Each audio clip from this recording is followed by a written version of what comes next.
Doctor, corona virus का heart के ऊपर इम्पैक्ट हो रहा है? क्या ये न्यूज़ सही है?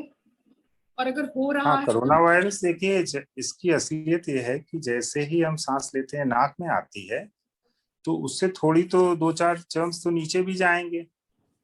बॉडी के अंदर बहुत इंतजाम है वायरसेस बैक्टीरिया को संभालने का, वो उठा के बाहर फेंक देती है। जी। पर इसका तरीका ये है कि जैसे ही ये टच करेगी अंदर, तो ये उसके अंदर घुसती जाएगी। और इसके जो पुर्जे मैं कह रहा विशेष हैं, उनमें ये चीजें बहुत सारे पार्ट्स लगे हुए हैं कि वो फट से घुस जाए अंदर। अगर वो अंदर घुस गई है फेफड़ों में, तो फिर वो रोग बनने लगता है। हम्म। पर ये रोग पूरे शरीर में पहुंचता है। आर्टरीज के अंदर क्लॉट बन जाए तो हार्ट अटैक होता है, या वेन की आर्टरी में हो तो उसे पैरालिसिस अटैक कहते हैं। जी। अगर वेन्स में हो जाए तो वेन्स की क्लॉटिंग में भी खतरा है, क्योंकि वो क्लॉट्स बड़े बड़े होते हैं, और आदमी खड़ा हो चलने लगे तो वो क्लॉट टांगों में बना और ऊपर आ गया तो हार्ट के अंदर सारा रास्ता रोक देता है। ऐसे में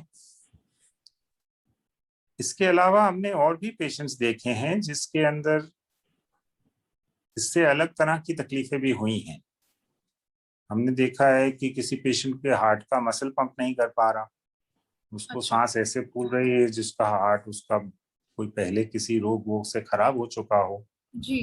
पर जितने मैंने देखे, वो वाला रोग जो है जिसमें सांस फूल जाता और हार्ट का फेलियर केस कहते हैं हम लोग, जी। वो दवाइयों से सारे ठीक हुए। हालांकि देख के काफी उस समय चिंता होती थी कि ये रोग जरा भी और बढ़ गया तो शरीर को बर्दाश्त नहीं होगा। पर जितने मैंने देखे, दवाई ववाई दी तो सुधरने लग गए। और फिर अच्छा। जब 2 महीने बाद देखा तो हार्ट का मसल तो ठीक हो चुका था। जी। बाकी रह गई जो क्लॉटिंग की प्रॉब्लम है, अब हार्ट की आर्टरी में हो गई तो हार्ट अटैक का इलाज करते हैं हम लोग। और कल सैटरडे को भी मेरे को एक पेशेंट का ऑपरेशन करना पड़ा। वो गोरखपुर से भेजा गया कि उसको हार्ट अटैक है, यहाँ आया तो उसको कोविड भी था।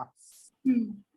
और डॉक्टर का फर्ज है कि वो करे, तो उसके लिए फिर हम लोग ने किया भी। हॉस्पिटल के लिए थोड़े रूल्स बन गए हैं कि कैसे उसका इलाज करने के लिए जी। सावधानी बरत के करें। उस तरह से हॉस्पिटल्स कर रहे हैं। हार्ट के मेरे ख्याल से या क्लॉटिंग के जो इसमें प्रॉब्लम्स हैं, 100 में 3 पेशेंट्स के लिए मुसीबत करते हैं। बाकी 97 में ये फेफड़े फेफड़े के लिए ही मुसीबत कर रही है। अच्छा। ओके। ठीक है। तो डॉक्टर, कैसे पता चलता है कि कोरोना वायरस ने हार्ट पर असर कर दिया है?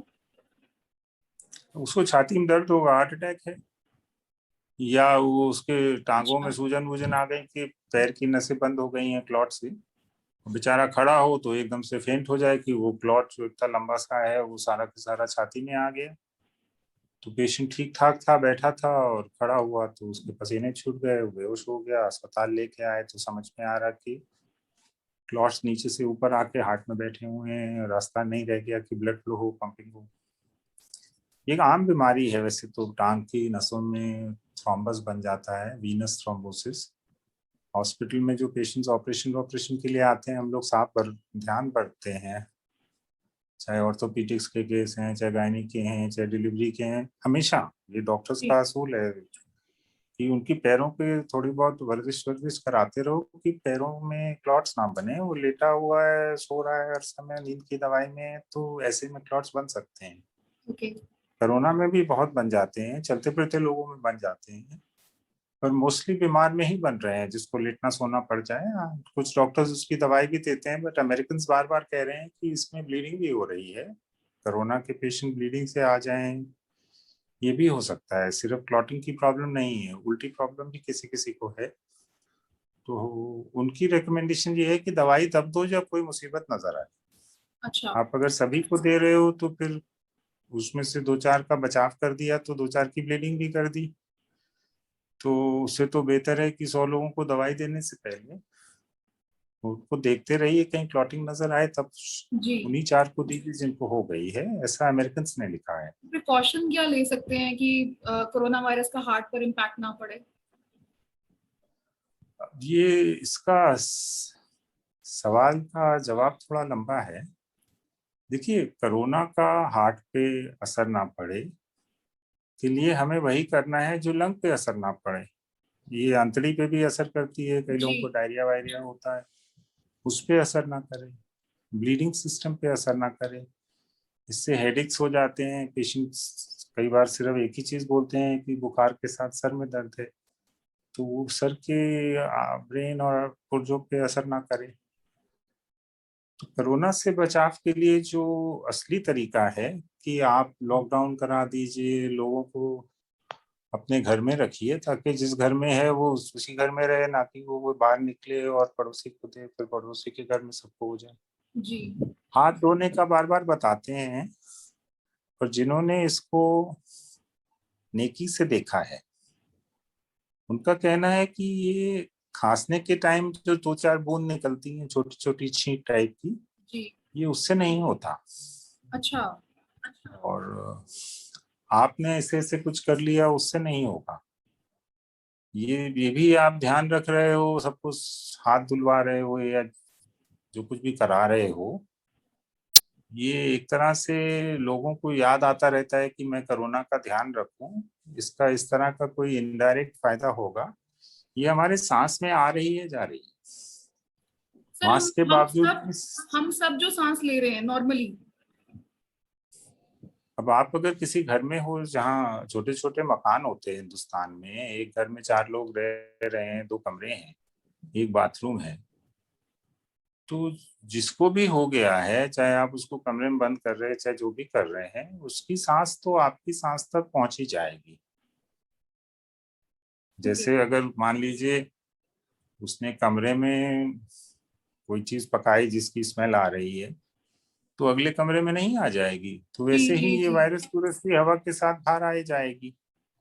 तो यूनिट्स में, तो आपकी वाइफ को है तो आप सोचिए कि आपको हो ही गया है, जी आपके बच्चों को हो ही गया है। ऐसा ना सोचिए कि इसको बंद कर दें तो बचाव हो जाएगा।